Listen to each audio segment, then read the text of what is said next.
I used to think rock bottom would feel quiet, like hitting the final floor in some cosmic elevator and just resting. Turns out, rock bottom has flickering fluorescent diner lights, a faint smell of burnt bacon, and the kind of loneliness that gnaws behind your ribs. I was 23, pregnant, and sleeping in my car behind a gas station where the raccoons were braver than the men I'd dated. But the night I stepped into that roadside diner, everything changed. Because the biker in the corner, broad shoulders, leather jacket, scars that mapped whole wars, lifted his head and inhaled like I was oxygen. His eyes hit me like a storm. Then he said the words that ruined every plan I didn't have. Omega, you're mine. If you believe fate can be cruel and merciful in the same breath, hit subscribe, because this confession is going to get messy. Chapter 1. My name is Mira Lane, 23 years old, professional disaster, amateur car dweller, 6 months pregnant. And apparently I snore loud enough to scare off any potential kidnappers. One guy walked past my window at 3 a.m., heard me, and just left. Rude. But you didn't come for my tragic talent show resume. You want to know how I ended up in Hawk's Edge, a no-man's-land strip of highway dotted with abandoned gas pumps, neon buzz signs, and a diner that served more attitude than actual food. You want to know how I met him. But first, the truth. I ran. I ran because the father of my unborn child, chosen mate, childhood sweetheart, future accountant with a superiority complex, decided he no longer wanted me. To be fair, he did say it nicely. Mira, you're sweet. You're just not Luna material. I remember blinking at him, feeling the punch before the words finished landing Luna material. As in the job description for the mate of the future alpha. He said it like he was turning down a job applicant. I said nothing. Not because I forgave him, but because my wolf didn't trust me not to tackle him through a decorative window. Then came the final blow. He got someone else pregnant. She wasn't even an omega, just a smug beta with perfectly straight teeth and a family with money pouring out their ears.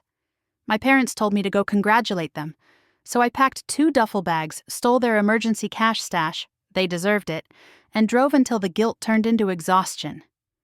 Until sleep sounded safer than hope.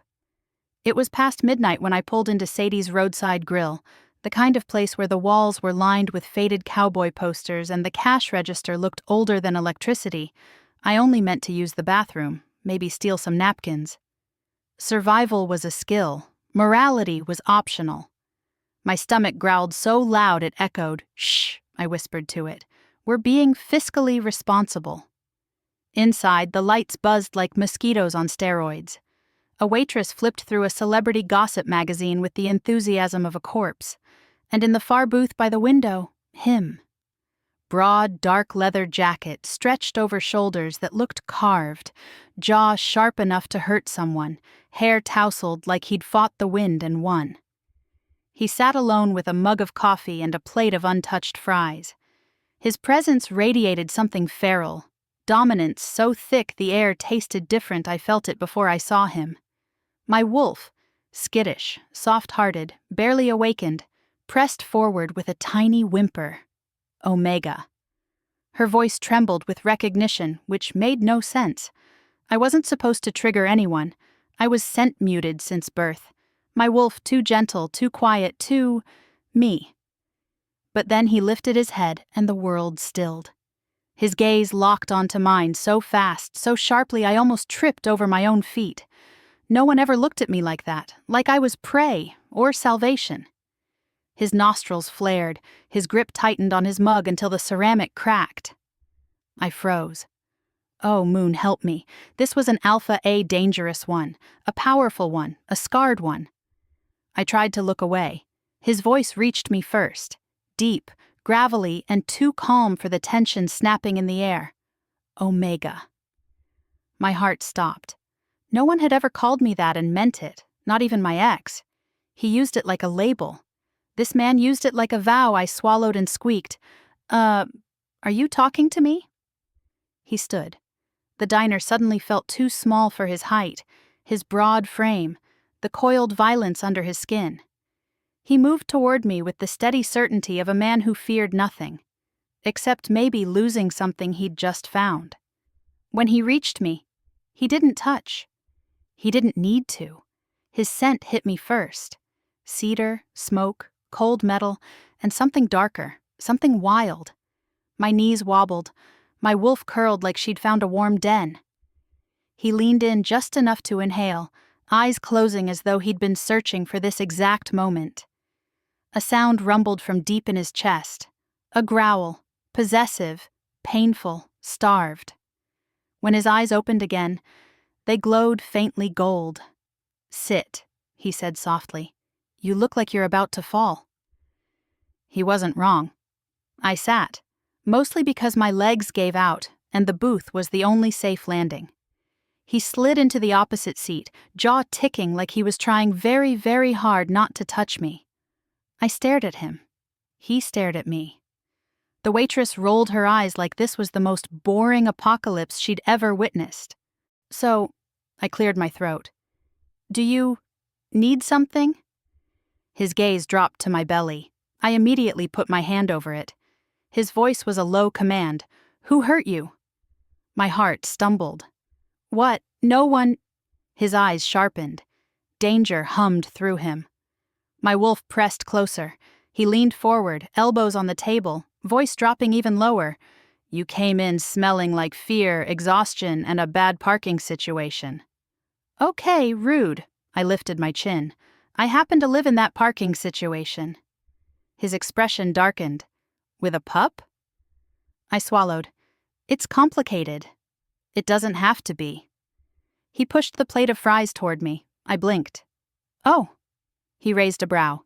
"Eat." My stomach answered for me with a growl loud enough to be socially unacceptable. I grabbed a fry, then another, then inhaled the whole plate like a wolf who'd been living off gas station crackers. He watched me with a softness that didn't match the scars on his knuckles. Finally, he spoke. "Stay." I froze mid-chew. He continued, voice rough. "Stay here in this town, under my protection." I blinked again. Protection? From what? I said intelligently. "Why?" His jaw flexed. He looked at me like the answer should have been obvious. "Because you're mine." I choked on a fry. He didn't blink. "And because," he added quietly, "you shouldn't be alone. Not like this." My wolf whimpered. My heart pulsed hard. But my brain, my practical, overworked, terrified brain, whispered stranger danger. But make it hot. So I did what any emotionally exhausted, food-deprived Omega would do in this situation. I narrowed my eyes, pointed at him, and said, "Just so we're clear, when you said protection, I heard free breakfast." He huffed. Almost a laugh, but too pained, too real. "Stay," he repeated. "Eat, rest, be safe. I'll take care of the rest." "Why?" I asked again, voice softer this time. He held my gaze with the devastating sincerity of a man who had lost too much. "Because I recognize you," he said. "Your scent, your wolf, your fear, your strength, everything." A pause. "And because the moon only gives 1 second chance, I'm not wasting mine." My heart slammed against my ribs. He extended a hand, large, scarred, waiting. "Name's Rhett Blackthorn," he said. "Biker Alpha, and apparently, your fate." My fingers hovered over his. Everything in me trembled. Fear, hunger, hope, instinct. My wolf whispered one word. "Mate," but reality whispered another. "Run." I stared at his hand. Then, the diner door burst open so violently the bell snapped off its hook. 3 rogue wolves stalked in, eyes fixed on me like I was dinner. Rhett's growl shook the windows. His hand didn't waver. "Take my hand, Mira," he said, eyes blazing gold, "before they do." Would you forgive a stranger, Alpha, or run into the night?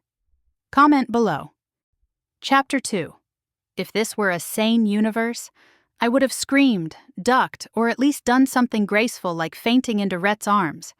Instead, I stared at the 3 rogues like they were a particularly rude hallucination. Greasy hair, wild eyes, filthy jackets that smelled like old blood and bad choices. The one in front, shaved head, broken nose, grin like a cracked bottle, sniffed the air and smiled wider. "Smell that?" he rasped. "Omega. Fresh." My wolf shrank back, pressing herself against the inside of my ribs like she wanted to become insulation. Rhett stood so slowly it was somehow more terrifying than if he'd leaped.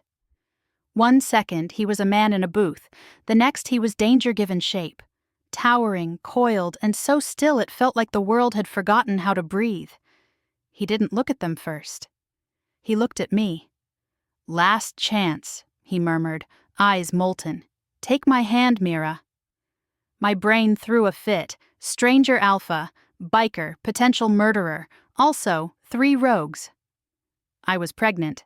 My backup plan was, what, throw a salt shaker? I put my hand in his, warm calloused. His fingers wrapped around mine like a promise. The effect was instant. Power rolled off him in a wave so thick the air vibrated, the lights above flickered, the metal napkin dispenser rattled, and the waitress muttered, "Oh, hell!" and ducked behind the counter like she'd seen this show before. The lead rogue sneered. "Look at the biker boy, playing alpha." Rhett didn't look at him. His attention stayed on me, his thumb brushing once over my knuckles. "You're going to stay behind me," he said quietly. "You're going to keep breathing, and you're not going to be a hero, understand?" "Define hero," I said, "because stress makes me stupid." His mouth twitched like he might smile if we weren't about to die. "I'll lecture you later." He stepped in front of me, shifting just enough to shield my body and my bump from view. His shoulders broadened. His wolf surfaced. The room bent around him. "You don't want this," Rhett said to the rogues, voice deep and disturbingly calm. "Walk away." The one with the broken nose laughed. "We've been tracking that scent for 2 towns. We're not walking away from a loose omega and a pup any alpha clearly doesn't want." Something dark pulsed through Rhett's aura. "Who said anything about doesn't want?" he asked. His voice dropped on the last 2 words, low and lethal. I could feel his wolf pushing against his skin, furious, possessive, offended on a level that had nothing to do with logic. The second rogue, smaller but meaner looking, nodded toward me. "She's unmarked, alone. That makes her fair game." Rhett's jaw flexed. He didn't move, didn't blink. But the smell of ozone and storm rolled through the diner, prickling across my skin. I stepped closer without thinking. My fingers brushed his leather jacket. He made a rough sound, half warning, half comfort, and angled himself more, until I was almost pressed against his back. "We're not asking," the third rogue said. "We're taking." "Try," Rhett said softly. Then everything exploded. The lead rogue lunged, fast and clumsy with overconfidence. Rhett moved faster. He didn't fully shift. No fur, no claws ripping his hands apart, but his eyes flashed pure gold, and his growl hit a pitch that rattled the windows. He grabbed the rogue's wrist mid-swing and twisted, the crack of bone sharp enough to make my stomach lurch. The rogue screamed. Rhett shoved him hard. He flew backward into a table, shattering plates and sending cutlery raining. The second rogue rushed him from the side. Rhett ducked, slammed an elbow into the guy's gut, and whipped him onto the floor like it was a chore he didn't enjoy but had done 100 times. The third made it past, straight at me. I froze. He smelled like sour sweat and ash. His eyes were wrong, too white around the edges, pupils blown with hunger. My brain screamed, "Move!" But my body had apparently decided pregnancy made me a decorative plant. The rogue's lips peeled back. "Got you." A ceramic mug smashed into his head. He staggered, swore, and turned. The waitress stood behind the counter, gripping another coffee mug like a grenade. "Get the hell out of Sadie's," she snapped, "or next time I charge extra." Relatable queen. The rogue snarled and took a step toward her. Rhett appeared between them so fast I almost missed it. He wrapped a hand around the rogue's throat and squeezed, not enough to crush, but enough to command. "Touch her," Rhett said very quietly, "and I'll redecorate this place with your insides." The rogue bared his teeth. "You can't take all three of us." Rhett tilted his head. "First," he said, "I already did." He jerked his chin toward the groaning heap of limbs near the shattered table.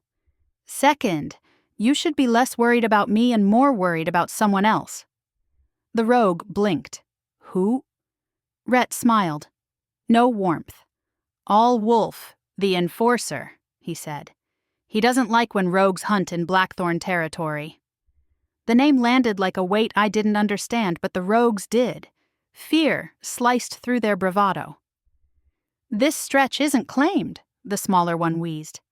"It is now," Rhett said. "Get out." He squeezed once more, then flung the rogue backward like trash. They scrambled, grabbing each other, limping for the door. At the threshold, the leader spat blood and glared at me over Rhett's shoulder. "This isn't over, Omega," he growled. "We'll be back for you and your pup. No alpha can keep you safe forever." Rhett's growl rolled through the diner like thunder. "Come back," he said. "Bring friends." His smile turned razor sharp. "I'll make it fun." The bell above the door clanged as they stumbled out into the night and disappeared into the dark. The silence afterward was deafening. My heart pounded in my throat. I realized my nails were digging into Rhett's jacket. He turned slowly, scanning me for injuries with a gaze so intense it felt like being touched. "Are you hurt?" he asked. I swallowed. "No, I'm, having an adrenaline event," he frowned. "What?" "Like a panic attack, but with more sarcasm." His shoulders dropped an inch, some tension easing as his wolf retreated from his eyes. "Sit," he said gently. "You're shaking." I hadn't noticed, but now that he said it, my knees felt like pudding. He guided me back into the booth with a hand hovering near my elbow, not quite touching, like I was fragile glass, and he didn't trust his strength. The waitress appeared with a glass of water and a plate stacked with pancakes. I blinked. "I didn't order—" She cut me off with a look. "On the house, sweetheart, and you're taking some to go." I stared at the pancakes like they were a religious experience. "Are you an angel?" I whispered. She snorted. "I'm Sadie, and I don't like wolves bleeding on my floor." "Eat," Rhett muttered. "She's nicer to you than she is to me." "That's because she's not trying to claim me like an Amazon package," I shot back. Sadie walked away, mumbling something about dramatic children. Rhett slid into the seat opposite me again, but this time he didn't loom. He folded his huge hands on the table, the knuckles scraped and reddened, and studied me like I was a puzzle he meant to solve slowly. "Rhett Blackthorn," he said, as if reintroducing himself. "Alpha of the Blackthorn Pack, captain of the Midnight Reapers MC." I blinked. "You're an alpha and a biker?" He lifted a brow. "Problem?" "No, I just didn't realize you could stack dangerous titles like that." "Is there a punch card?" A ghost of a smile tugged his lips. "I'll get one made." "And they let you in here?" I glanced around the diner. "With your whole vibe?" His smile faded, replaced by something softer. "Sadie used to make milkshakes for me when I was 14 and running bruised and hungry," he said quietly. "She didn't ask questions then, she doesn't now." I sneaked a look toward the counter.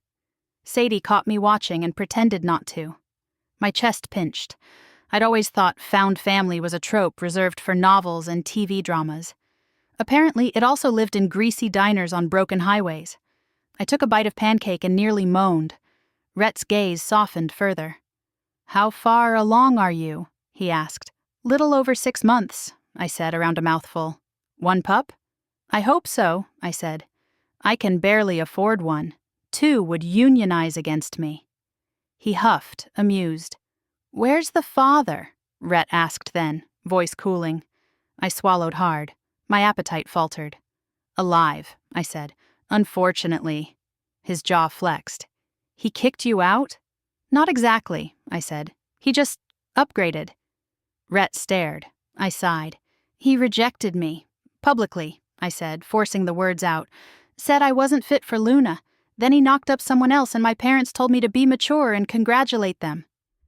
Rhett went so still the air thickened. His voice dropped to a dangerous rasp. Name. I poked at the pancake. Why? You going to send him a fruit basket? Something like that, he said. I snorted. If you're going to kill him, at least wait until after he pays child support. Rhett's brows drew together. You still think he will? My laugh sounded brittle. No, but I've been told hope is free. His expression gentled. Not all alphas are like that, he said quietly. I know, I said. Some of you punch rogues into furniture. Some of us, he agreed. Almost smiling, I dared to look at him fully. Closer now, I noticed the details.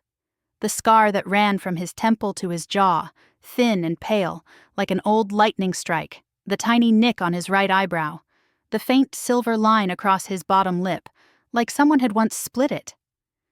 This wasn't your first fight, I murmured. He shrugged one massive shoulder. Rogues like to test borders.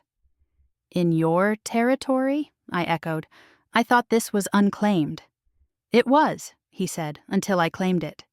Just now? I blinked. In the middle of a diner brawl? He nodded. An Omega slept in a car out back for 3 nights, a pregnant one. That makes this mine. I don't leave my people in parking lots. My heart did something stupid and hopeful. I'm not your people, I said, but it came out weak. His eyes warmed. You are, you just don't know it yet. He let the words sit between us, heavy and steady. Then he leaned forward, forearms on the table. Here's how this is going to go, he said. You're going to gather whatever you own from that car. You're going to come with me. You'll stay in my territory, in a safe house. You'll eat real food, sleep in a real bed, see a real doctor. My heart raced. And in exchange? I asked.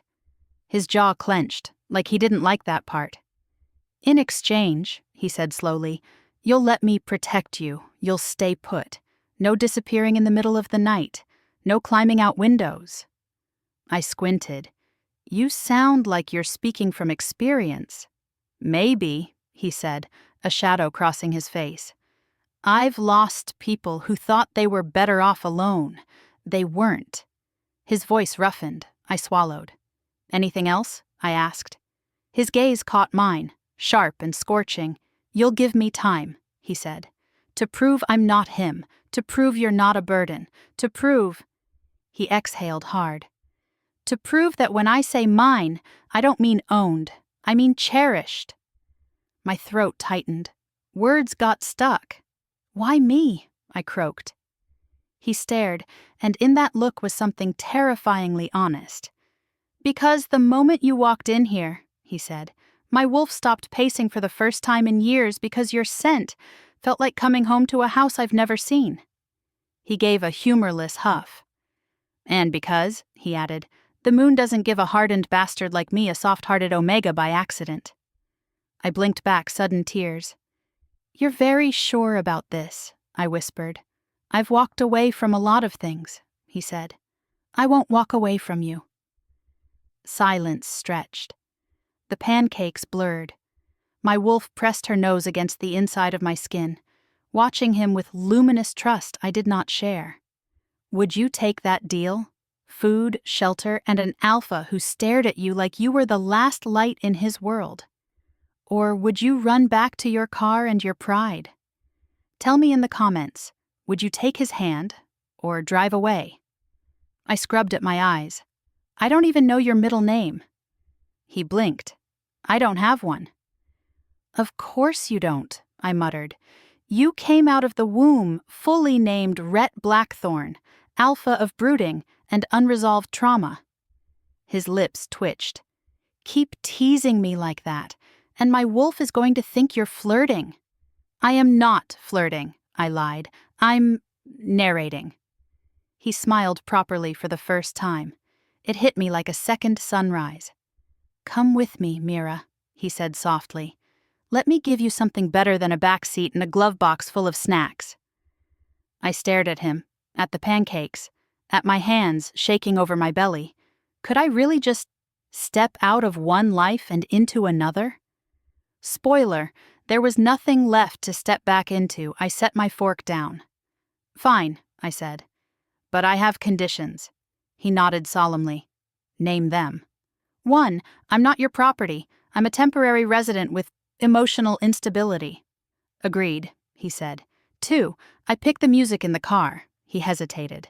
Mostly agreed. 3. If this turns out to be a murder situation, I reserve the right to haunt you. His eyes warmed. You can haunt me either way. My cheeks flushed. 4, I added quickly. If my ex ever shows up, you're not allowed to kill him without at least giving me 10 minutes alone in a room with him in a folding chair. Now he grinned, wicked and pleased. That one's non-negotiable. You go first.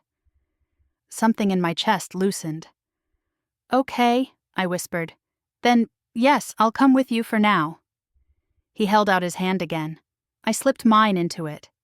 This time it felt less like desperation and more like choice. Outside, the cold air slapped my cheeks awake. We walked toward my beat-up car, faded blue paint, cracked bumper, one headlight that liked to flicker for dramatic effect. Rhett stared at it like it had personally offended him. You've been sleeping in this, he said. Yes, she has a name, don't be rude, I said, patting the hood. This is Gloria. She's held my life together with duct tape and spite. He exhaled through his nose, something like a growled laugh. You can keep her. We'll fix it up, but you're not sleeping in her again. You say that like you can stop me. He gave me a look that said, I can, I will, and you'll like it. I shivered. Not entirely from the cold. I opened the trunk and winced at the mess. Duffel bags, a stack of worn books, a threadbare stuffed wolf with one eye missing, and an envelope tucked in the corner. I hesitated. Rhett noticed. What's that? He asked. I picked up the envelope. It was cream-colored, edges slightly bent, the front marked with my name and my grandmother's looping handwriting, Mira. For when you finally leave. My throat closed. She left this for me, I whispered. Years ago, before she died. Said I'd know when to open it. Rhett's eyes softened. You haven't yet? I shook my head. I was scared it would say to go back, to be good, to endure. Open it, he said gently. I slid my thumb under the flap. Inside was a single handwritten note and something that fell into my palm, a small silver pendant shaped like a crescent moon with a wolf howling at its center. The note read, My Mira, our blood was never meant to bow. When they choose power over you, choose yourself.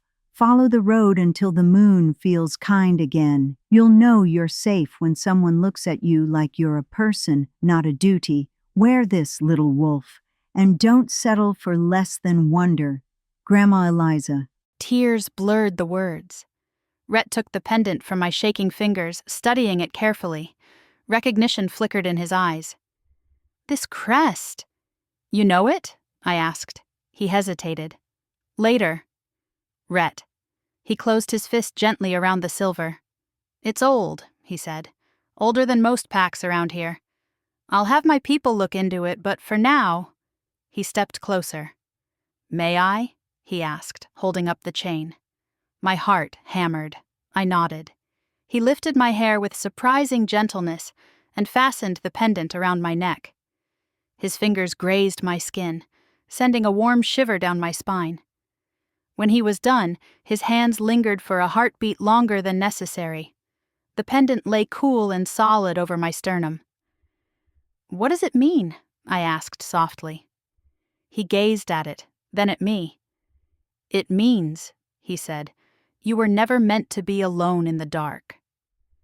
We packed my life into the back of his black motorcycle escort van, a practical, unromantic vehicle that somehow still looked intimidating in the moonlight.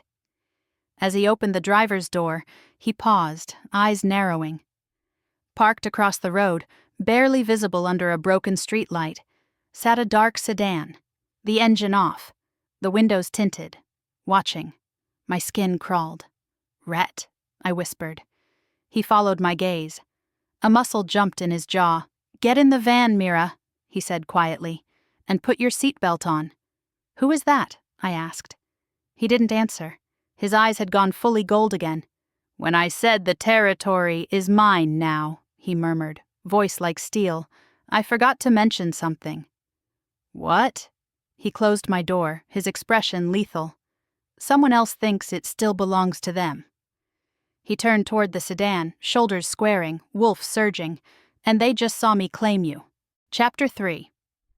The van door closed with a thud that sounded way too final for my nerves. Rhett's silhouette moved around the hood, every step coiled tight, wolf high alert, a storm rolling inside a man's skin.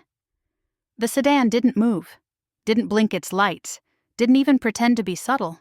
Just watched. I tried to swallow. My throat disagreed.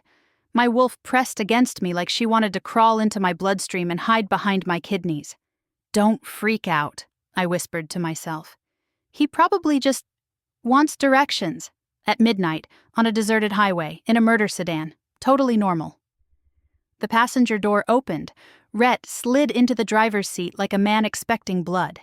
He buckled in, one hand gripping the wheel, the other flexing like he wanted to punch someone through the glass. His eyes stayed fixed on the sedan. "Rhett?" I asked softly. He didn't look at me. "That car wasn't there when we went inside," he said. "It followed you." "Followed me?" I squeaked. "Why? I don't even have money. I barely have blood pressure." His jaw clenched. "I need you to breathe." "I am breathing," I said. Just quickly, like a panicked vacuum. That got one tiny exhale out of him, barely a laugh, but enough to break the tension by 1%. He shifted the van into drive. "Hold on," he said. "Why?" He hit the gas. The van surged forward. The sedan turned on its headlights, high beams, blinding, aggressive. A challenge Rhett growled so low the dashboard buzzed. "Oh," I whispered. "So this is happening." As we approached the sedan, it pulled slowly onto the road, deliberate, taunting, blocking the pass.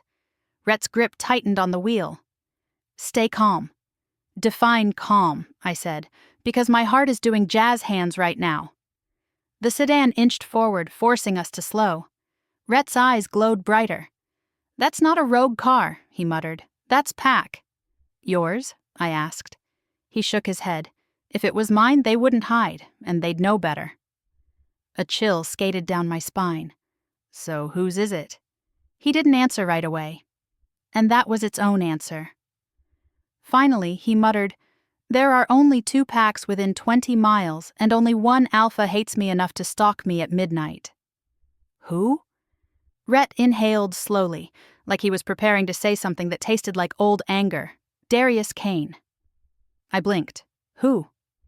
He turned his head just enough to meet my eyes. His voice was low, controlled, careful. "Your ex's cousin." Every cell in my body went still. "What?"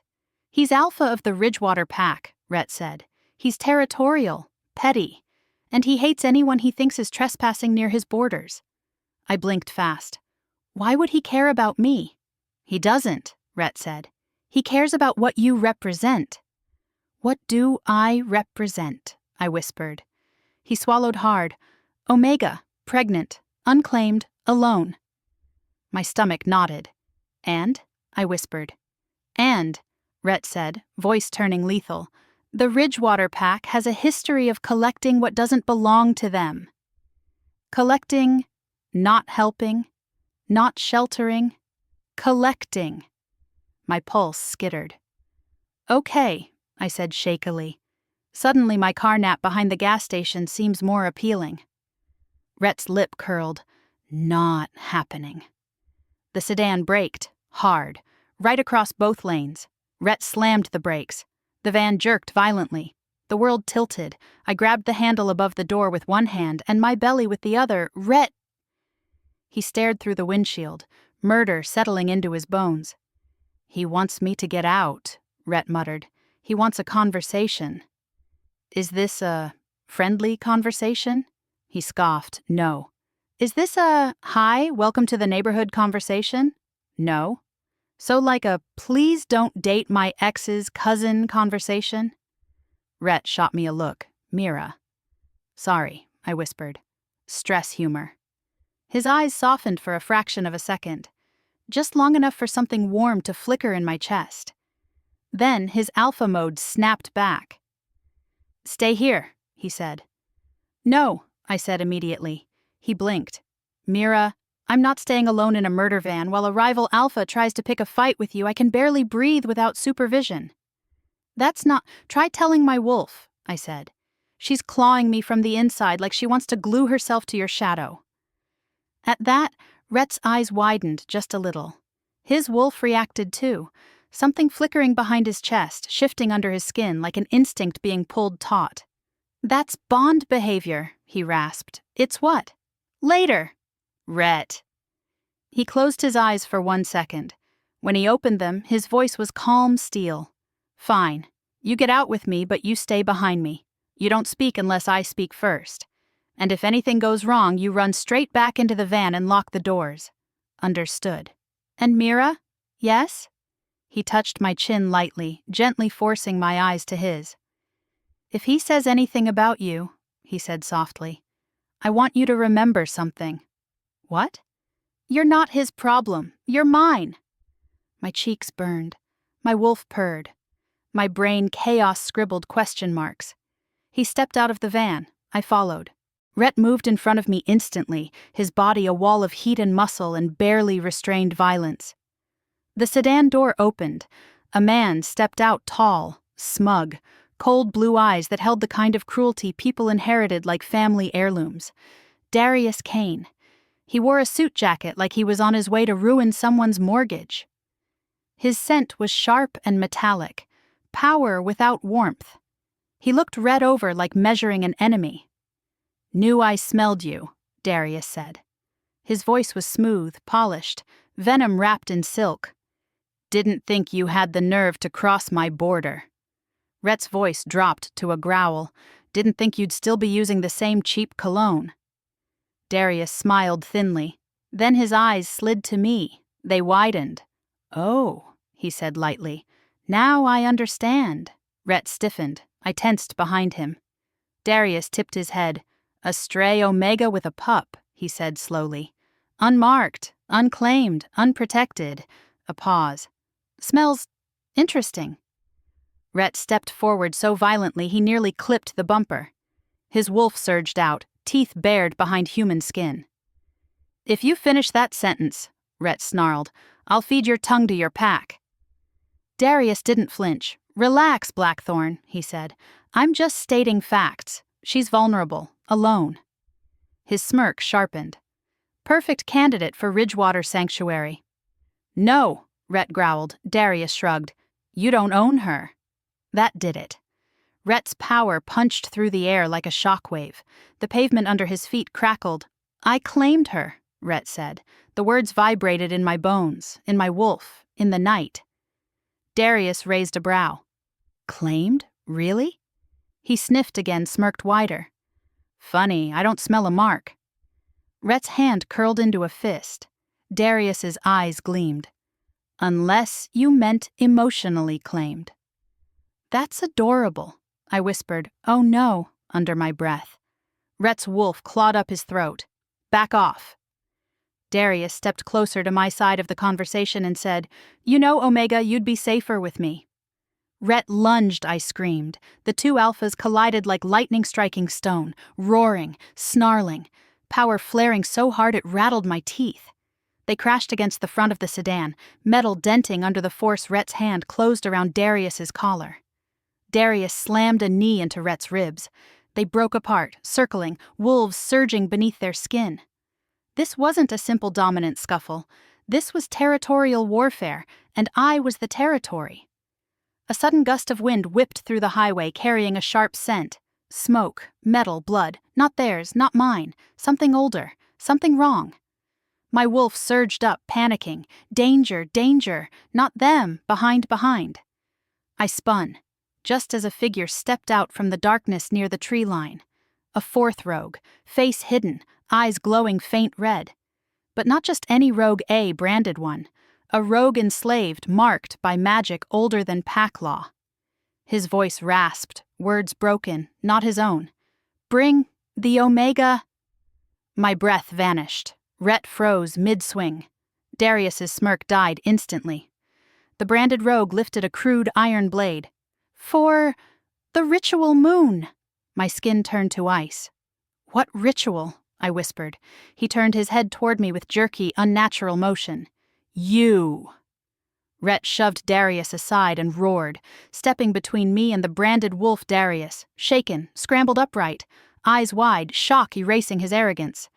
Rhett growled, low and lethal. Get behind me, Mira. The branded rogue took one step forward, and the pendant my grandmother left me burned hot against my skin. Too hot. As if calling to something, summoning something, or warning me that everything I thought I knew about my bloodline was a lie. Chapter 4, Rhett's Command. Get behind me, Mira. Rattled through me like a physical shove. I moved, not gracefully, more like a startled raccoon in maternity jeans. But I moved. My back hit the side of the van, the metal cold through my thin jacket. My wolf paced frantically inside me, whispering warnings we didn't have words for. The branded rogue stepped closer, dragging the iron blade along the asphalt. Sparks flickered beneath it, tiny and wrong, like the ground hated being touched by it. His scent was corrupted. Burnt pine, ash, rotten herbs. Not natural, not pack-made. Darius stood in stunned silence, his earlier superiority stripped clean. That's impossible, he muttered. The branded clans were wiped out decades ago. They weren't, Rhett growled, stepping forward. They hid. The rogue's voice scraped like glass. Bring the Omega, the child of the old line. The moon demands. Shut up, Rhett snarled. Then everything happened fast. The rogue lunged, not like a wolf, like a puppet yanked by invisible strings. Rhett met him head-on, their bodies slamming together with a sound that cracked through the trees. Rhett twisted the rogue's wrist, forcing the blade downward into the pavement. Clang! The metal sparked violently. The rogue screamed, high-pitched, is it human or hellish? Impossible to tell. Rhett grabbed him by the collar and slammed him against the hood of the sedan, denting the metal. Darius staggered back, breath shaky. What the hell is that magic? Iron binding, Rhett grunted, fighting to control the thrashing rogue, used by the old families, before the territories were divided. Darius's eyes flicked to me. Why would they want her? Rhett didn't answer. Because he didn't know, because that terrified him, because the branded rogue wasn't looking at the two alphas fighting him. He was looking at me. His head snapped toward me in a jerky, unnatural motion, eyes blazing. The blood, the moon, the air must return, he rasped.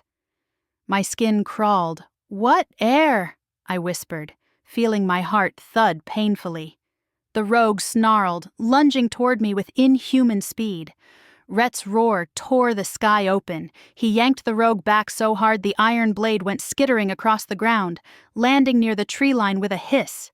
The rogue wheezed, struggling against Rhett's grip. Darius recovered enough to step in, grabbing the rogue's arm.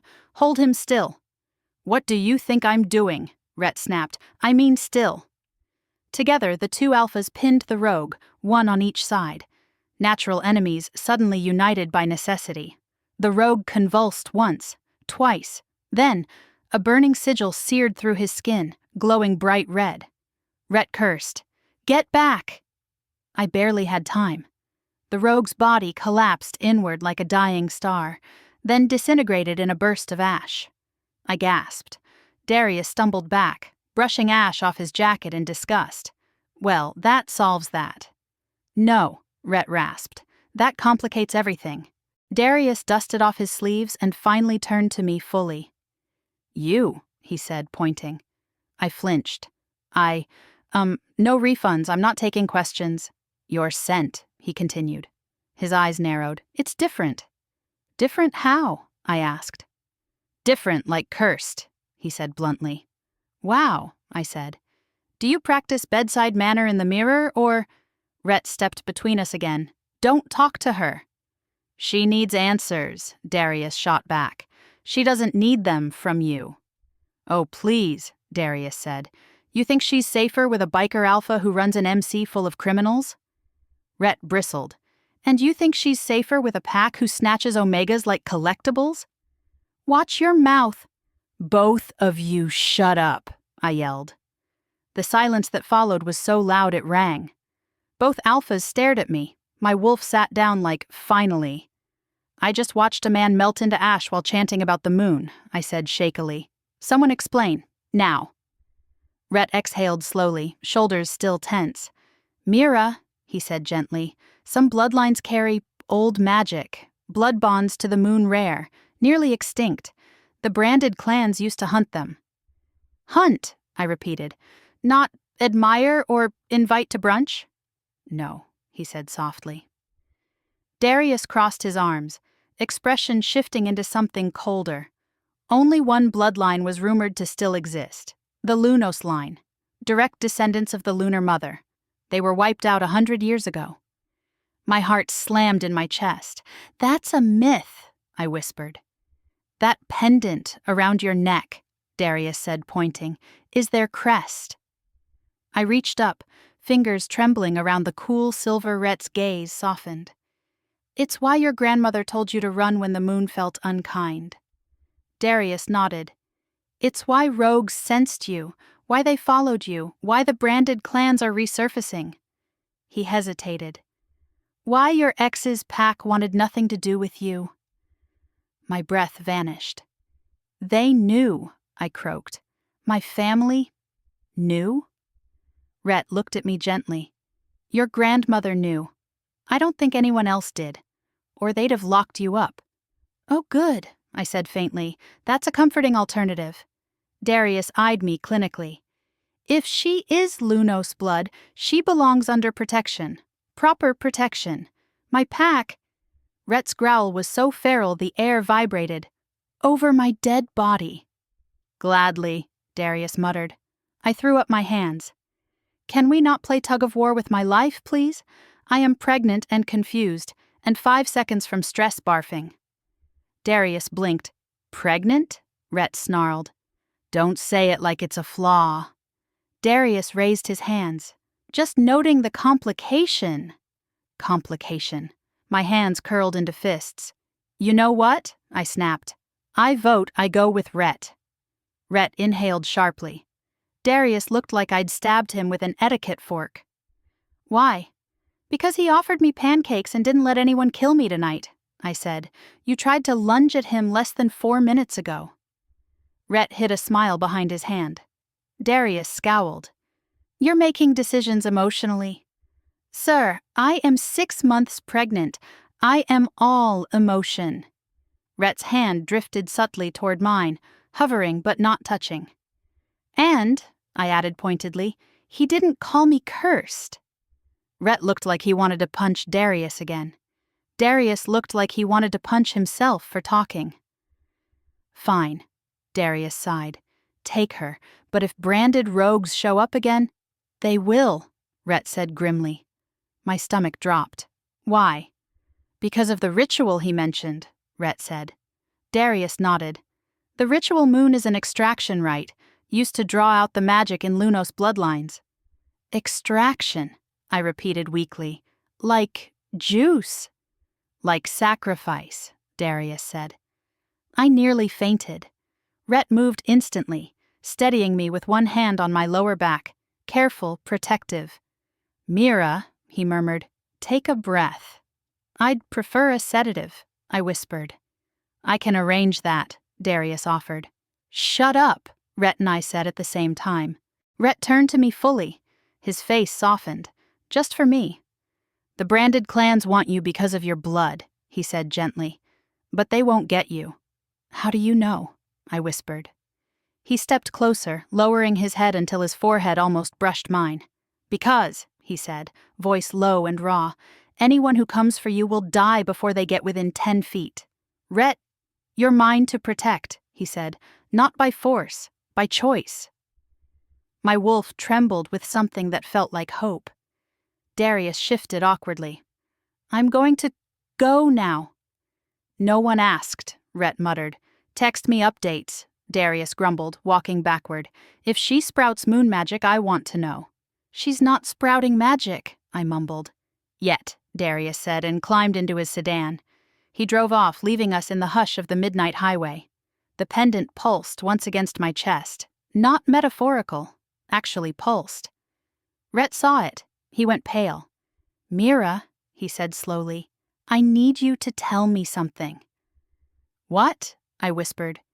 "When you were little, did anything strange ever happen to the moon?" My mind flashed back to a memory I thought I imagined. A night when the moon flickered like a dying bulb just once, only once, and my grandmother had whispered, "Hide it, little wolf. Hide what the sky hears." I swallowed hard. "I think," I said slowly, "the moon responded to me." Rhett stared at me like I was destiny wrapped in danger, and the night felt suddenly alive. Chapter 5. Rhett didn't speak for a full 30 seconds. Not a word, not a breath, not even a grunt. Just stood there on that cold midnight highway, staring at me like the moon had crawled into my ribcage and started rearranging the furniture. Finally, he whispered, almost reverent, "You felt the moon respond to you?" I crossed my arms like that would somehow protect the baby and my sanity. It wasn't dramatic, I was little. Maybe it was a dream. "It wasn't," he murmured. "Okay, fine," I snapped, anxiety sharpening my tone. "Sometimes the moon flickered like a candle flicker. Happy?" His jaw tightened. "Not even remotely." "Cool. Love that for us." Rhett took a slow breath, controlling the alpha panic rolling off him. "That means you're not just Lunos blood," he said quietly. "You're direct line." The pendant throbbed against my skin again. Once, sharp, like a heartbeat I swallowed. But my grandmother said nothing. My parents said nothing. His voice softened. "You know why they didn't tell you." I blinked. Because they were overprotective? "No," Rhett murmured, "because they were terrified." The wind stirred, cold and sharp. I wrapped my arms tighter around myself. "Let's get you out of here." Rhett guided me back into the van, one hand hovering near my lower back like he couldn't stop protecting me even if he tried. Inside, the heater hit my face, warm and grounding. My breath came out shaky. Rhett climbed in, shut the door, and locked all 3 deadbolts with quick, practiced motions. "Deadbolts?" I blinked.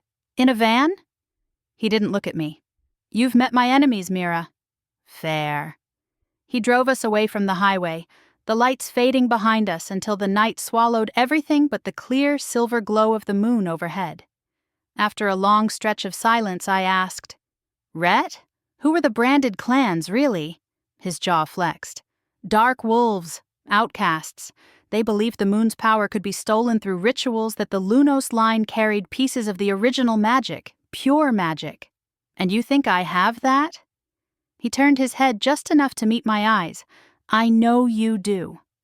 My breath hitched. "Because the branded didn't come for you as prey," he said. "They came for you as a conduit." "Conduit," I echoed. "Sounds like a bad phone charger." His lip twitched. "You cope with humor. I'm learning that." "It's either humor or a panic-induced nap," I said, "and if I nap now, I might die." He didn't smile this time. "Listen to me," he said, voice low. "Whatever you are, Omega, Lunos blood, pregnant, scared, you're not alone in this, not anymore." Something warm swelled behind my ribs. "Why are you helping me?" I whispered. He gripped the wheel harder. "Because I should have found you years ago." There it was again. That strange thread of fate he kept hinting at, like he knew something I didn't. "Rhett," I said carefully. "What do you mean by that?" He exhaled through his nose. "I'll tell you, just not yet. Not while branded rogues are circling the edges of my territory." A shiver ran up my spine. "How many do you think there are?" "Too many," he said, "and more coming." "Fantastic," I muttered. "Do I get a loyalty card? 10 kidnappings and the 11th is free?" He huffed a soft, reluctant laugh. "Smart mouth," he murmured. "Your wolf deserves better than the life you've been handed." "My wolf is a skittish marshmallow," I said. "She deserves a hug and a therapist." Rhet's voice softened even more. She deserves safety. After 20 quiet minutes, we turned down a long dirt road surrounded by towering pines. The trees leaned inward like guardians, the path illuminated only by moonlight and Rhet's headlights. The house at the end appeared like a shadow first, broad, sturdy, 2 stories, warm light spilling from the windows. "This is the safe house?" I asked. He nodded. "No pack members nearby, no hunters, no rogues, and only one way in or out." "That sounds ominous." "It's security," he said. "You'll see." He parked the van close to the front steps and turned off the engine. Silence settled in. Cold, still, heavy. He unbuckled first. "Wait here." "No," I said immediately. "Mira, I am not staying alone in a dark van while branded rogues are out there doing moon voodoo." He gave me a long look, then muttered, "Fine." We stepped out of the van. He kept one hand near my back again. The night was icy, the air sharp with pine and something else. Something that felt like magic humming just beneath the soil. The pendant at my neck warmed. Rhett stiffened beside me. "Do you feel that?" "Yes," I whispered. "Is that me?" "No," he said slowly. "That's the house responding to you." I blinked. "The house has feelings?" "It's warded." I blinked again. "The house has magic shields." "Yes?" "Is this Hogwarts for traumatized wolves?" He huffed a laugh. "Something like that." The front door opened before he touched it. A soft blue glow rippled across the threshold. The wards recognized him, and then they recognized me. A pulse of pale silver light spread outward from the doorframe, glowing brighter when I stepped closer. Rhett's eyes widened. "Moonlight wards haven't reacted like that in years," he murmured. "What does that mean?" I whispered. "It means," he said, voice low and heavy with something I didn't yet understand, "the house knows what you are." He turned to face me fully. "Welcome home, Mira." The interior was warm. Fireplace crackling, soft yellow lights, old wooden floors that creaked just enough to feel lived in. Rhett motioned toward the couch. "Sit. You shouldn't be on your feet too long." I walked from the van to the living room. "And that's enough," he said. "Rhett, I'm pregnant, not useless." "Those words are synonyms," he deadpanned. I glared. He gave me a rare, soft smile. "Sit anyway." I sat. He knelt, actually knelt beside me and tugged off my mud-splattered shoes. My breath caught. "Rhett," I said, startled. "You don't have to—" "I know," he said quietly, "but you've been taking care of yourself alone for too long." My chest clenched. He gestured toward the duffel bags. "Anything urgent you need before I sweep the perimeter?" "Yes," I said. "What?" I raised a finger. "Snack. Emergency snack. Preferably chocolate." He blinked. Then he stood abruptly, heading to the kitchen. I heard a cupboard open. "Rhett?" He returned with a glass of water and a bag of chocolate-covered almonds. "I improvised," he said. "You're hired," I whispered. He almost smiled again. Then his expression turned serious. "I'm going outside to check the wards. Don't open the door for anyone. Not me, not Sadie, not even if the moon itself knocks." "Can the moon knock?" "Mira." Okay. He took one more long look at me, like he was memorizing where I was, what I looked like, how I breathed, and stepped outside. The door shut behind him. Silence. The pendant glowed faintly against my collarbone, whispering. Too soft to be words. But not silence either. My wolf pricked her ears, and then something shifted near the stairwell. Soft, light like a breath exhaled by someone unseen. I froze. "Rhett?" I called. No answer. A soft shimmer rippled across the second-floor landing. I stood slowly. The pendant warmed.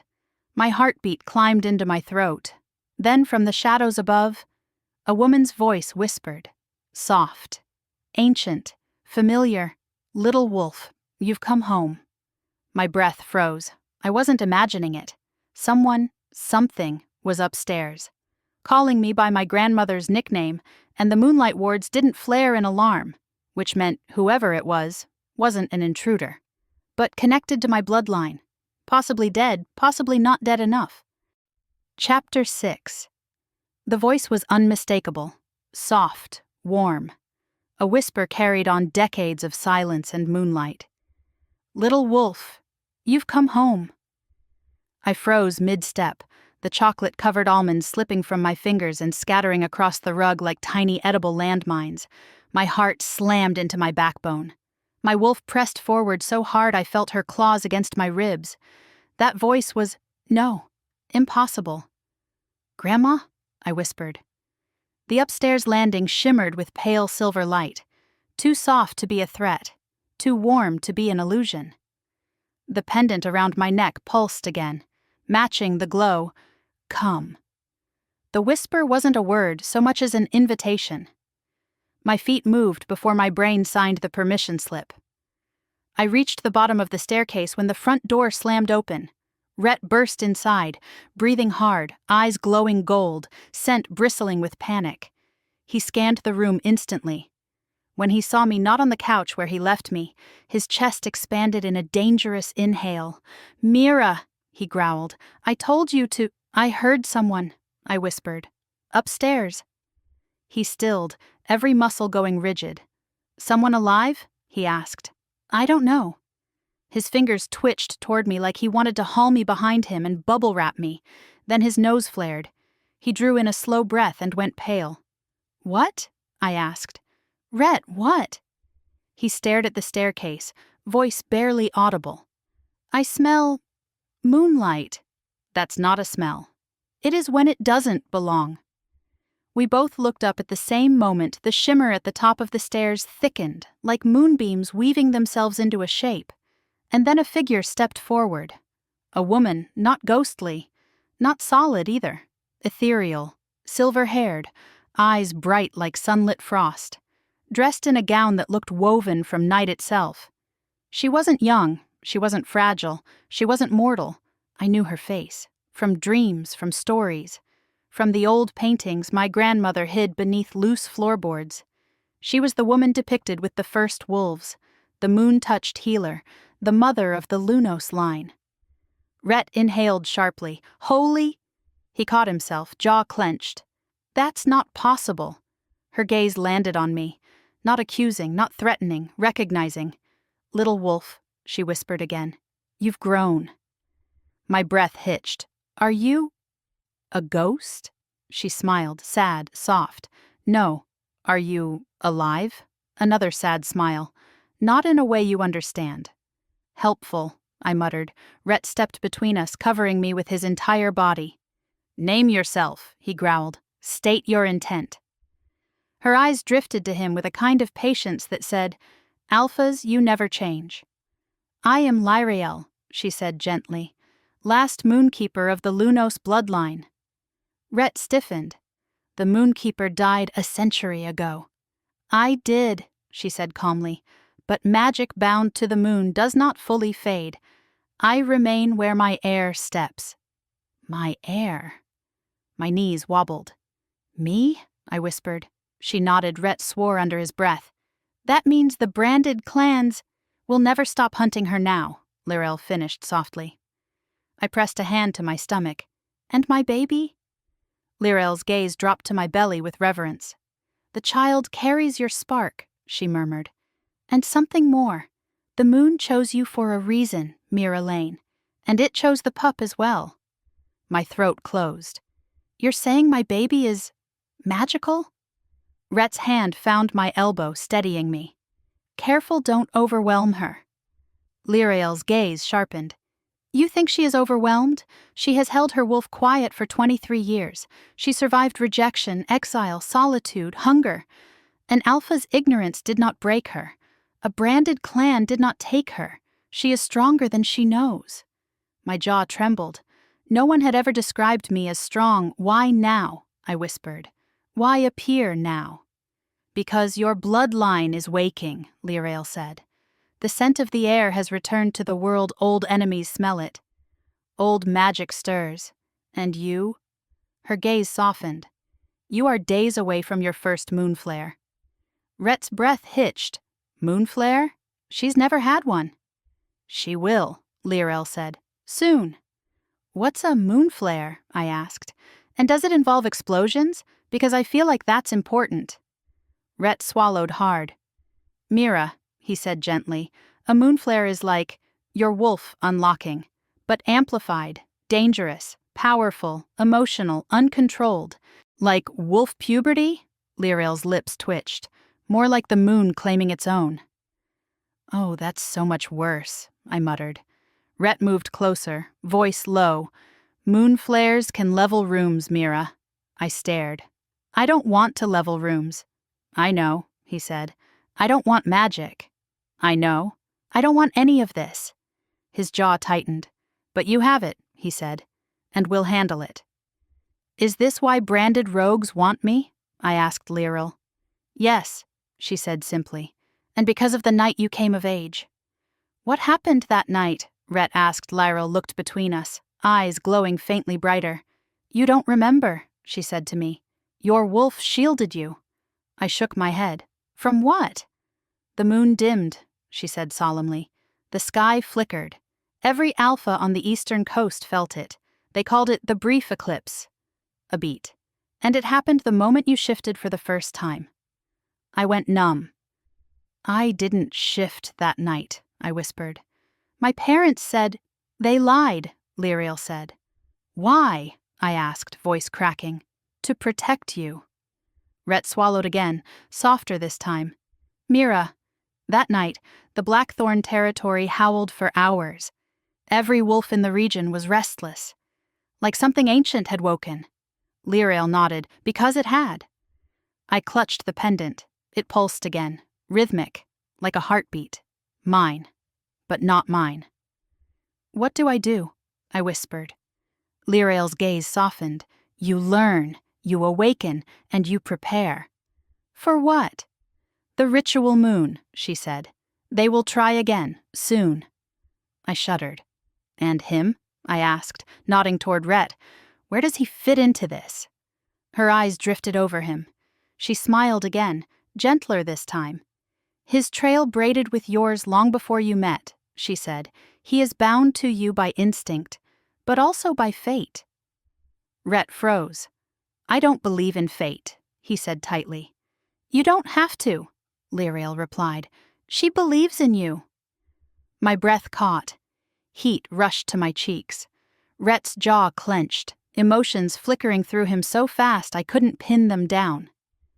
And the baby? I whispered. Lyrael's voice softened. The child is the moon's answer to the darkness rising. A symbol, a spark, a shield. No pressure, I muttered. Lyrael stepped back, silver light dimming. My time wanes, she said. But when the moon flares, I will return. Be prepared, little wolf. And then she dissolved, not vanished, not disappeared, just folded back into moonlight. The house fell silent. Rhett stood stiff as a carved statue, chest rising and falling like he'd just run a mile. I turned to him slowly. Well, I said weakly, that was something. He didn't speak, didn't blink, didn't breathe. Rhett? I said, touching his arm. His wolf surged so sharply I felt the heat of it against my skin. Then he whispered, voice ragged, Mira, I need you to understand something. What? I asked softly. He turned to me, eyes glowing, voice breaking. You're not just someone I want to protect. My heart hammered. You're someone I can't lose. My breath tangled in my throat because his words weren't a confession. They were a warning. Something in Rhett had snapped open. Instinct, emotion, recognition. Maybe the early pull of a bond neither of us had asked for. And somewhere outside, beyond the wards, a howl echoed through the forest. Low, feral, hungry, not rogue. Something older. Something that knew exactly where I was. Chapter 7. Rhett's confession hung in the air like storm clouds gathering inside the safe house. You're not just someone I want to protect, you're someone I can't lose. My breath stalled, my wolf froze, ears perked, tail tucked, heart pounding. Rhett, I whispered. He dragged a hand through his hair, pacing once, twice, 3 times in front of the cold fireplace, like the truth was a hot coal burning his palm. "I shouldn't have said that," he muttered. "Not yet. Not when everything is—" Another howl cut through the woods. Lower this time, closer, like teeth brushing the edges of the wards. I flinched. Rhett went still, head snapping toward the window. His voice dropped into a growl. "They're testing the perimeter."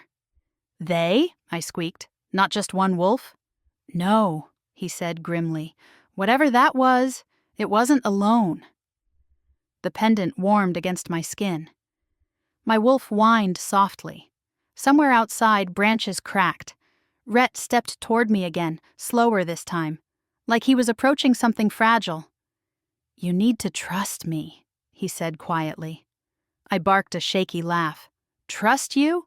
I just met a moon ghost, found out I'm magical, watched a rogue disintegrate, and now you're giving me cryptic romantic trauma? My trust meter is broken." He exhaled, pained. "Fair." I sagged onto the couch, face in my hands. "I'm tired," I said.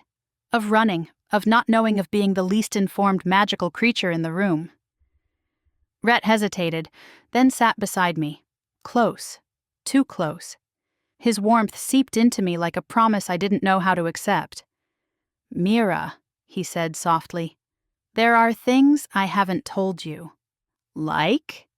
He stared at the floor, at the firewood, anywhere but me. "You asked earlier what I meant, when I said I should have found you years ago." I swallowed. "Yeah." He scrubbed his palm over his jaw. "When you were 16, on the night of your first shift, Blackthorn territory, felt you." "Felt me?" I whispered. He nodded. "Every wolf felt something, like the moon, hiccuped." "That was me?" "That was you." "What did it feel like?" He let out a low breath. "Like someone pulled the tide in the wrong direction," he murmured. "Like every heartbeat missed one beat, like the world paused, then kept going without asking permission." My chest tightened.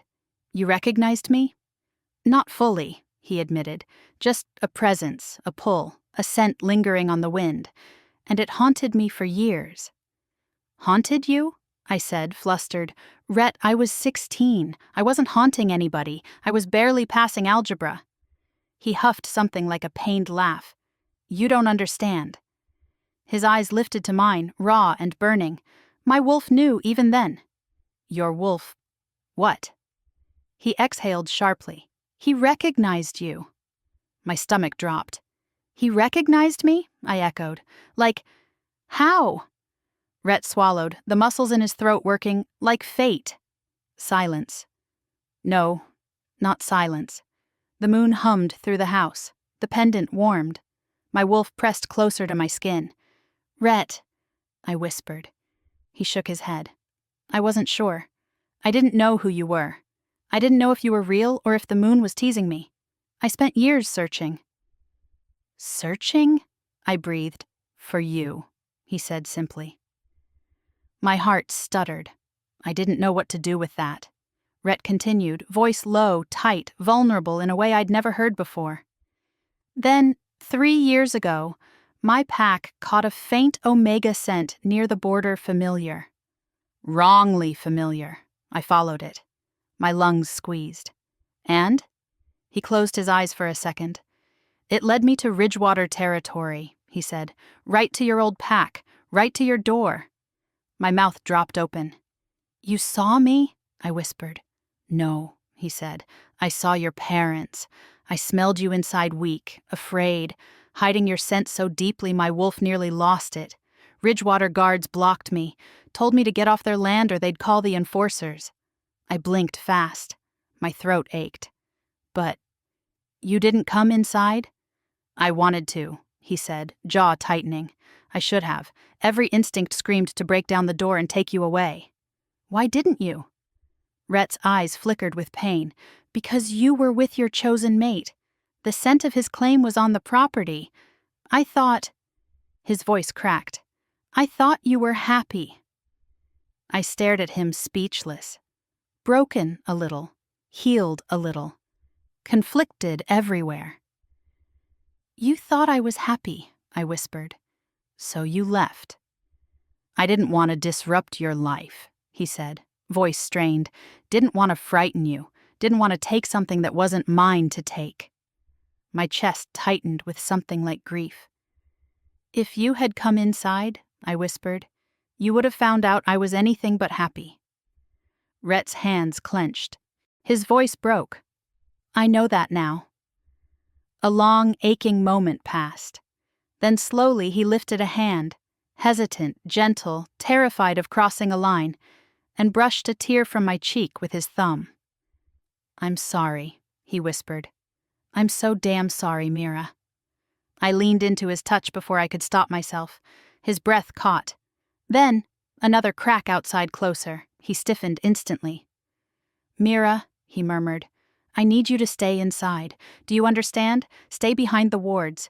Don't open the door for anything. I grabbed his jacket sleeve. Rhett. His eyes snapped to mine. Warm, terrified, determined. I won't let anything touch you, he promised. Not branded rogues, not the ritual moon, not fate itself. I swallowed hard, my voice small. Come back. He leaned his forehead to mine. Always. He moved toward the door, and just before it closed behind him, the pendant on my neck burned like fire. The wards shimmered violently, and the howl outside turned into a voice speaking my name. Mira! The voice wasn't Rhett, wasn't Darius, wasn't a rogue. It was something older, something powerful, something calling me, not as prey, not as victim, as heir. And the wards trembled like they weren't sure they could hold. Chapter 8. The voice outside whispered my name again. Mira.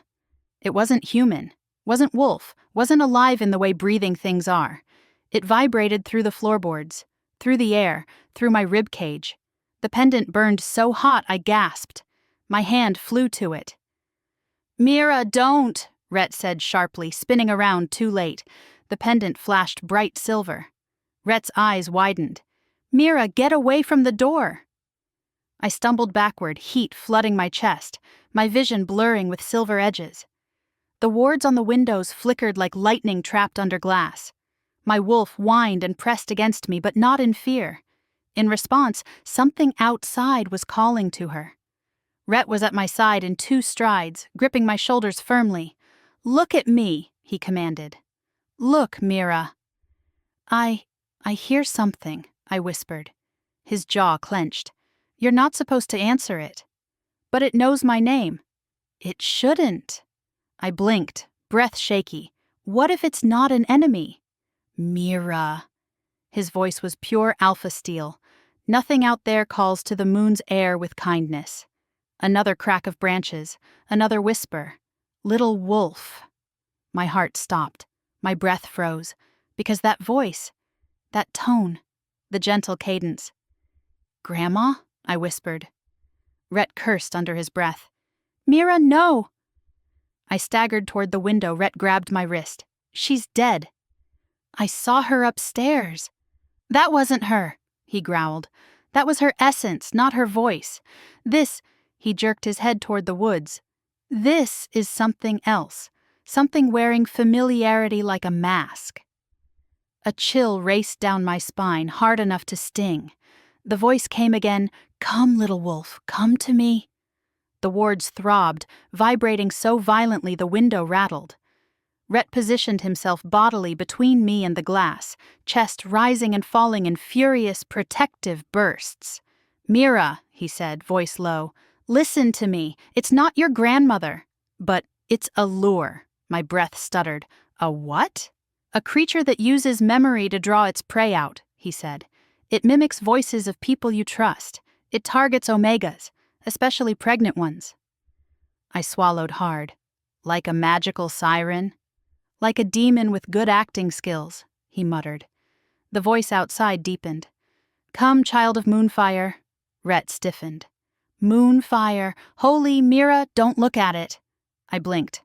At what? Whatever the hell is about to step out of those trees. The wards brightened. Silver flames licking across the windows. Rhett turned fully toward me, gripping both sides of my face, forcing my gaze to him. "Stay with me," he said, breath hot, voice trembling with real fear. "I can't hold the wards and you at the same time if you start to shift." "Shift?" I whispered. "I'm not shifting." "Yes," he rasped. "You are." I blinked down at my hands, my fingers.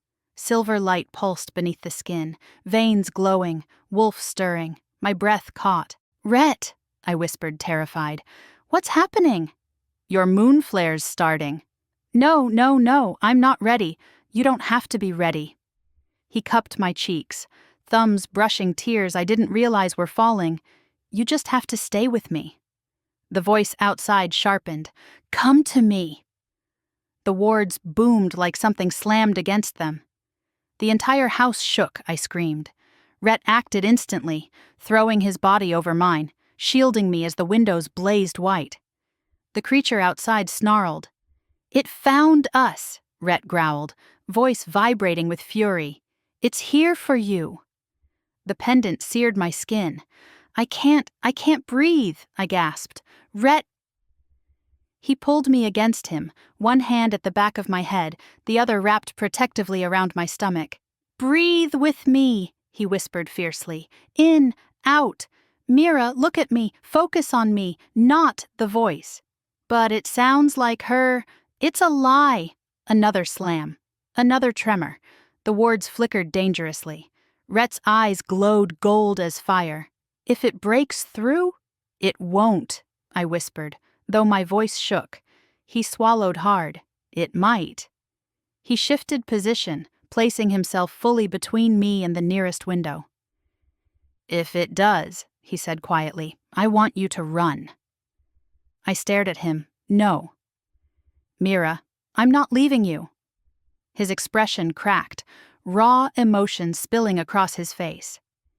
"Mira," he whispered, "you're pregnant. You have a bloodline that can shift the moon. You are more important than—" "You," I finished. "You think you're less important than me? What kind of math is that?" He huffed a breath that was half laugh, half choke. "Terrible math. But it's the math you get." The creature outside struck the wards again.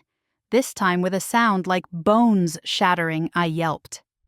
Rhett snarled toward the door. "If it gets inside, it dies. I don't care if it's ancient magic or a lure or some moon-twisted abomination." "Rhett!" He leaned his forehead against mine. "You won't face this alone," he murmured. "Ever." Then, a new sound, a hum, soft, deep, vibrating through the floorboards, through my chest, through the pendant. Rhett stiffened. "Oh no." "What?" I breathed. The hum grew louder, brighter. Silver light swelled from within me. "Not outside, Rhett." I gasped. "Rhett, I'm glowing." His eyes widened. "You're moon-flaring." "That's not helpful." He grabbed my hands. "Mira, focus. Look at me. Not the door, not the voice. Me." Silver light crawled up my arms. The pendant pulsed. The wards flared. The creature howled. And the voice outside twisted into a snarl of frustration. "Hair, answer me!" I cried out, clinging to Rhett's shirt. "I can't stop it." "Yes," he said hoarsely, "you can." "No, I can't." "Mira," his voice broke. "I need you to hear me. Listen, do you know what my wolf felt the night of your first shift?" My vision blurred silver. "No, Rhett!" He felt his mate. Everything inside me stilled. "What?" I whispered. His grip tightened. "You," he breathed. "Even then, before I knew your name, before I ever saw your face, my wolf felt you." My heart slammed into my ribs. The moonflare paused. The glow dimmed. The creature outside shrieked in fury. Rhett held me tighter, forehead pressed to mine, voice cracking with truth he'd been holding for years. "Fate didn't give me a choice," he whispered. "You were always mine." The silver light burst outward from my body. The pendant ignited. The wards exploded into blinding white fire, and the creature outside screamed as the moonflare hit it like a star falling from the sky. When the light faded, the forest was silent. The wards hummed like a heartbeat. The creature was gone, and I was in Rhett's arms, glowing faintly, breathing hard. His wolf pressed against me like he'd finally let go of a truth he'd been dying to say. And the last thing I heard before the world went dim was his voice, raw and shaken. "Mira, you're my mate." Chapter 9. When consciousness returned, it came in pieces. First warmth, then weight, then the slow rise and fall of a deep breath beside me. I blinked. Vision hazy. I was on the couch, wrapped in a thick blanket that smelled like cedar, smoke, and Rhett. A fire crackled nearby. The wards pulsed soft silver around the windows, steady and calm again. Rhett was sitting on the floor beside me, body braced against the couch like he'd refused to leave even long enough to sit somewhere normal. His hand rested lightly on my ankle, thumb brushing slow, unconscious circles. He wasn't asleep, but he looked exhausted, eyes shadowed, chest bare under his open flannel, skin marked with scratches that weren't there before. And he was staring at me like I was the first sunrise after years of darkness. "Rhett," I croaked. His head snapped up. The relief that washed across his face nearly knocked me out again. "You're awake," he breathed. "Thank the moon." I tried to sit up. A mistake. My muscles rebelled. My magic flared weakly. "Easy," he murmured, guiding me gently back down. "You burned through a lot of power, more than most moonborn do in a year." "I didn't mean to set off a nuclear explosion," I whispered. "Hey." He brushed hair from my forehead with a touch so gentle it hurt. "You saved us. I think I blinded you." "You did," he admitted. "But I didn't mind." I swallowed. "The creature, did it die?" "It's gone," he said. "Not dead, dispersed. Moon creatures don't die the way wolves do. They fade until they reform. Could be days, could be weeks. But it's hurt badly." My pulse jumped. "So it'll come back." "It'll try," Rhett said calmly, brushing his thumb across my ankle again. "But next time we'll be ready." "We?" He held my gaze. "You're not facing any of this alone. Not ever again." Those words hit deeper than the moonflare. A beat of silence fell between us, warm, charged, too intimate. Then the memory slammed back into me, his voice, his confession, the truth he had ripped out in desperation to ground me. "Mira, you're my mate." I inhaled sharply. "Rhett," I whispered, "what you said before the flare." He froze, completely. Even his breathing paused. "I meant it," he said softly. I stared at him, heart racing, stomach flipping, magic humming under my skin. "You think I'm your mate," I whispered. He swallowed hard. "No, I don't think." A breath. "I know." My pulse thundered. "Rhett," I whispered, "I'm pregnant with another man's pup." His jaw tightened, his eyes softened, and something shattered quietly inside him, but in a way that rebuilt itself stronger, not weaker. "I don't care," he said, voice low and steady. "Your pup is safe with me, because you're safe with me." "But that's not how packs work." "Then the pack is wrong," he said firmly. "Being a mate isn't about biology. It's bond, instinct, recognition. My wolf knew you long before I understood why." I blinked back tears. "But I didn't know you," I whispered. "You weren't supposed to," he said gently. "Your scent was hidden. Your wolf was muted. Your bloodline sealed everything. But the moment I saw you in that diner, Mira..." His voice broke. I finally understood what I'd been searching for all these years. My chest tightened painfully. Slow burn? More like a slow-burning wildfire suddenly catching wind. "But you can't just decide we're mates," I said desperately. "It's supposed to be mutual." "It is," he said. My breath hitched. "How do you know?" He reached for my hand, paused, waited. When I didn't pull away, he laced his fingers through mine with a reverence that made my heart stumble. "Because your wolf answered me," he whispered. I blinked. "She did?" He touched his other hand to his chest. "When I told you the truth, your wolf leaned into me, hard. Instinct-level surrender, acceptance, bond recognition. It was faint, but it was there. My breath tangled. She accepted you? She did, he murmured, even if you haven't yet. I stared at him, at his bruised knuckles, his raw honesty, the way he looked at me like I was something sacred, something chosen, something his soul had recognized long before his mind caught up. Rhett, I whispered, trembling, I can't give you what you want right now. He nodded once. I know, he said quietly. You can't expect me to. I don't, he cut in gently. I don't expect anything. I don't want to take anything. I don't want to force anything. He brushed a strand of hair behind my ear, fingers lingering for half a second.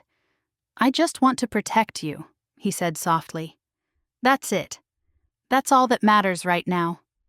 My throat tightened painfully. Slow burn, slow hope, slow healing. I didn't pull away. But I didn't lean in either. We just sat there in the flickering firelight, fingers intertwined, hearts beating too fast.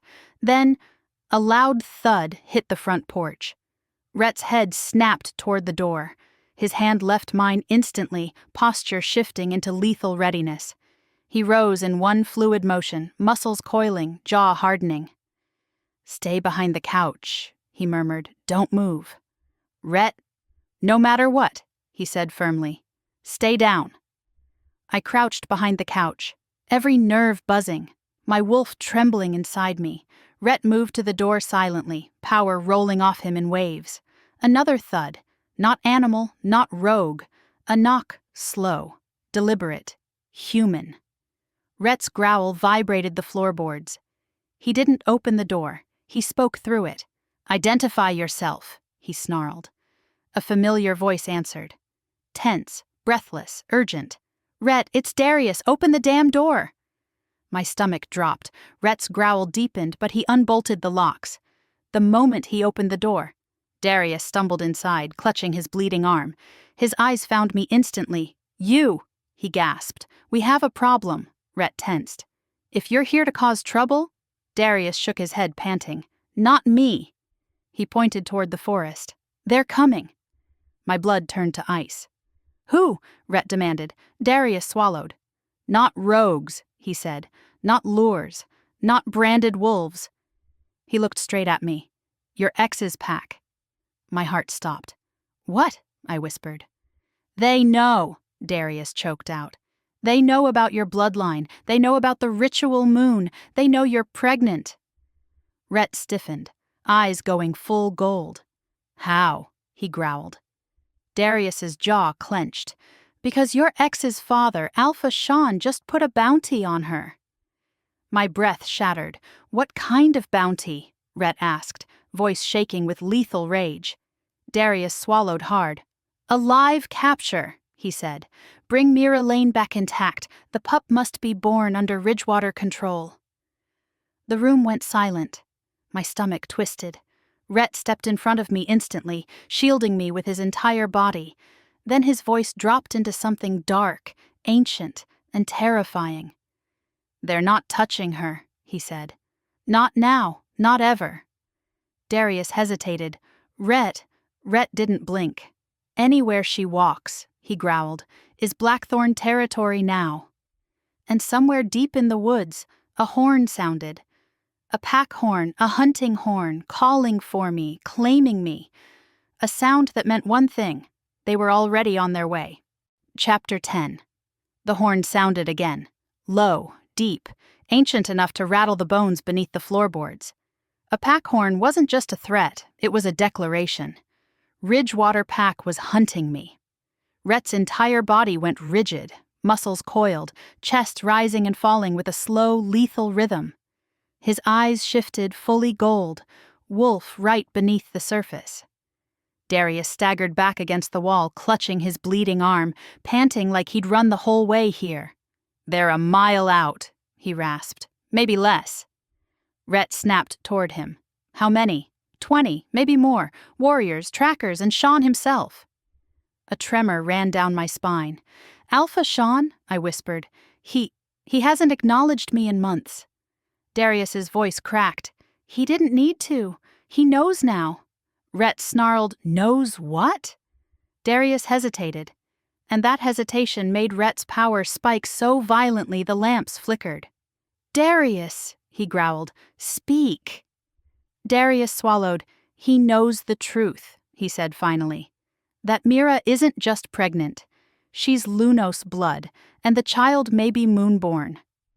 My pulse skidded. "I'm not," I began, trembling.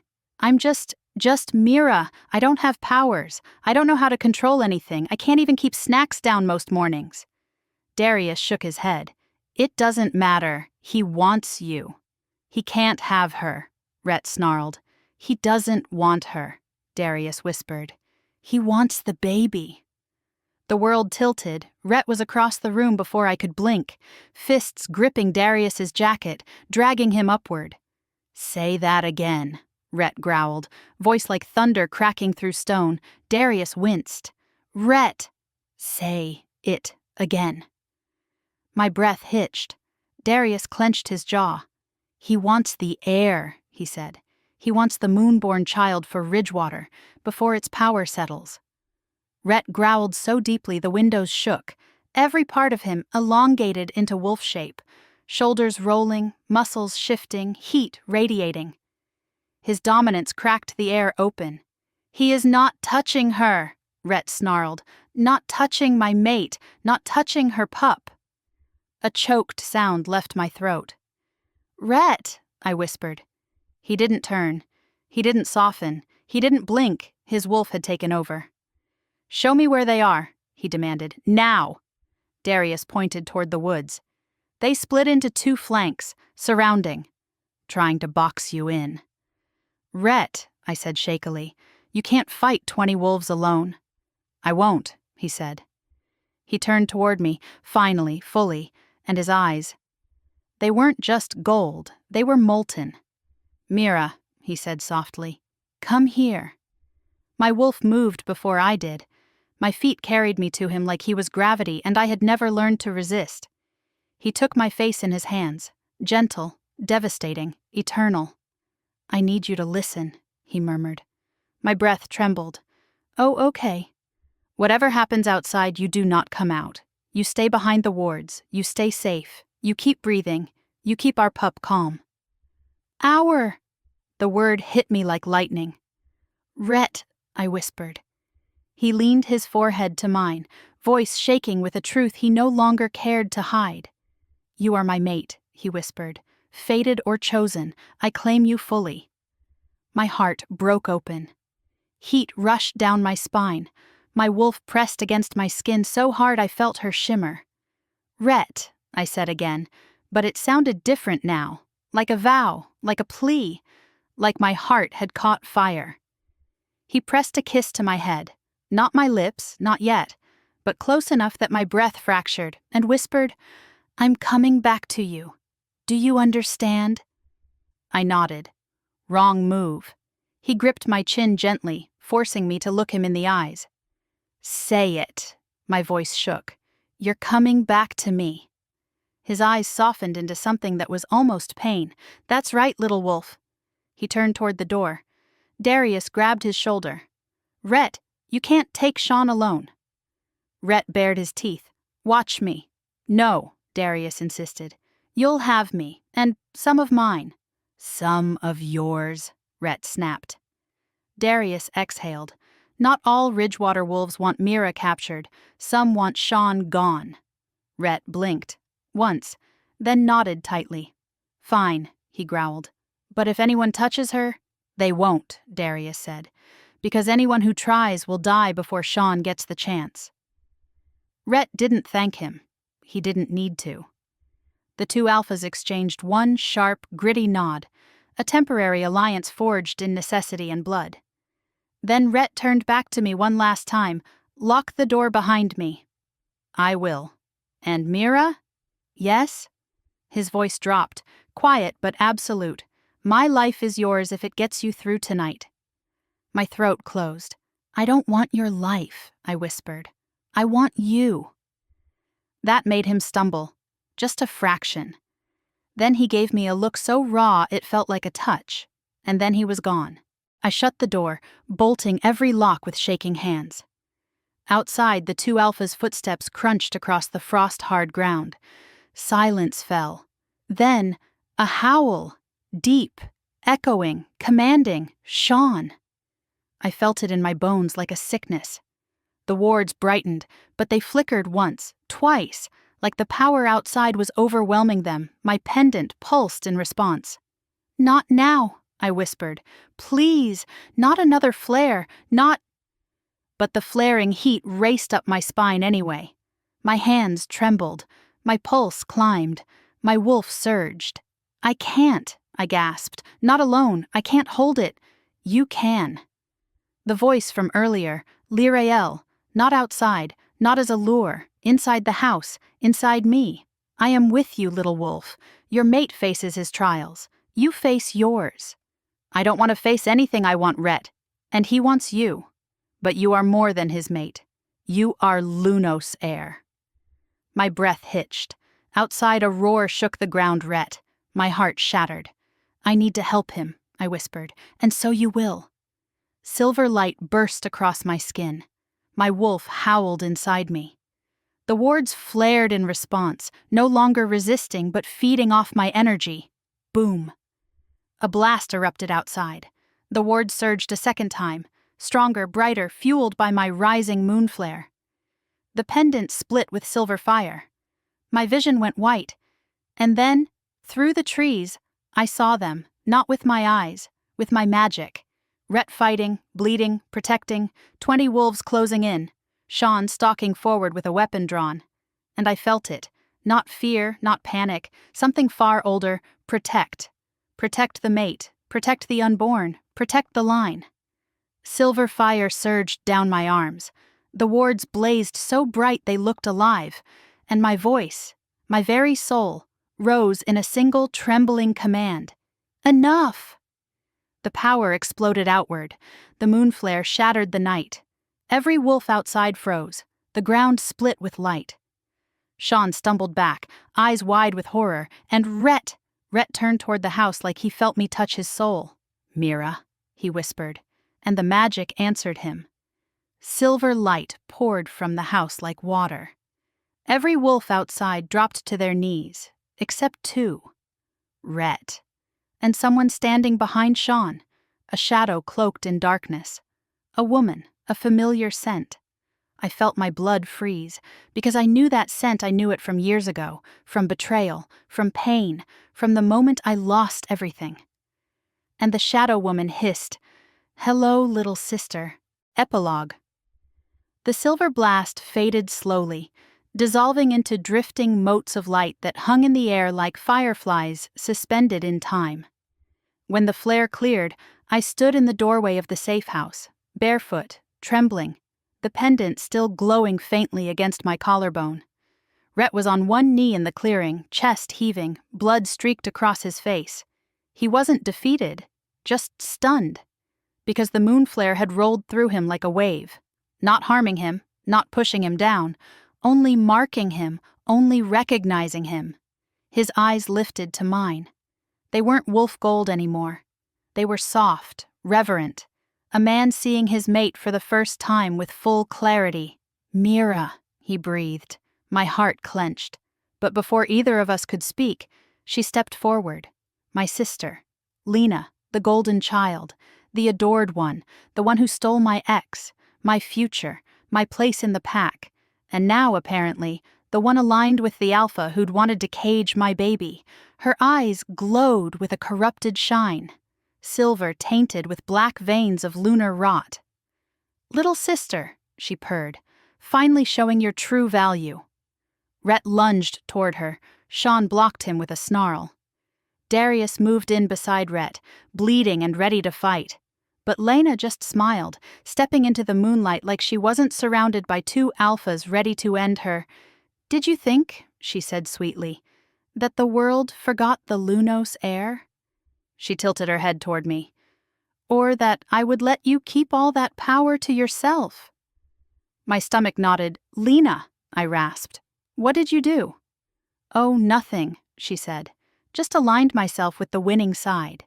Her smile sharpened. You were always too soft, too gentle. But me? She lifted her chin. I was always meant for more.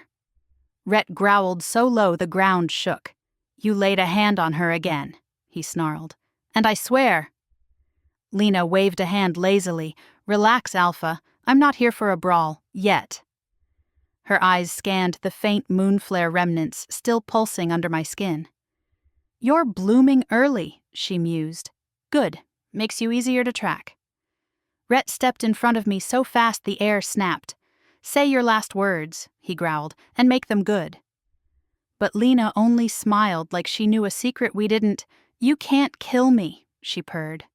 Not without killing her. She nodded toward me. We're tied, Mira. Moonbound. The night you shifted, our wolves linked. Grandma didn't tell you that part. My breath vanished. She's lying, Rhett snarled. But I knew. I felt it. A thin, cold thread between us. Not love, not sisterhood. A siphon. If I grew stronger, she grew stronger. If I weakened, she fed. She took a step back and bowed mockingly. This was fun, she said. We'll talk soon. And with one last wicked smile, she slipped into the trees. Sean followed, glaring at me like I was a stolen secret. The Ridgewater wolves retreated after them, dragging their wounded and whispering fearfully about the flare. The clearing emptied. Silence fell. The wards calmed. The night breathed again. And then, Rhett was in front of me, hands on my cheeks, eyes shining with something close to awe and terror and love all at once. Mira, he whispered, voice shaking. Are you hurt? No, I murmured. He pulled me against him with a sound that broke something inside me wide open. I thought I lost you. You didn't, I whispered back. I found you. He pressed his forehead to mine. I'm not letting you go, he said softly. Not now, not ever. My breath trembled. Rhett. He closed his eyes. You and the pup, he whispered, voice cracking. You're mine to protect, mine to cherish, mine to come home to. I swallowed. My heart surged. My wolf curled around his voice like it was the safest place she'd ever known, and maybe it was. The lights inside the house flickered gently. The pendant cooled against my chest. The moon shimmered above us, silver and quiet. A storm was coming. My sister wasn't done. The ritual moon wasn't done. My bloodline wasn't done. But for this moment, this fragile, perfect moment, I wasn't alone anymore. Rhett held me like I was a promise. And I finally believed I might be one. Somewhere in the trees, a lone wolf howled. Not in warning. In recognition, a new era had begun. The Lunos heir had awakened. And her alpha would burn the world down before he let anyone take her again. If you stayed with me through every shadow, every moonflare, every heartbeat of this journey, thank you. Your support keeps these stories alive. If you want more fated mates, more danger, more slow-burn sparks, and more moonlit secrets, make sure to subscribe so you never miss the next chapter of this world. Drop a comment. Whose side are you on, Rhett or the rising darkness? Share this story with your pack if you'd fight for your mate too. Thank you for listening. Thank you for feeling this with me. And until the next midnight moon, stay wild.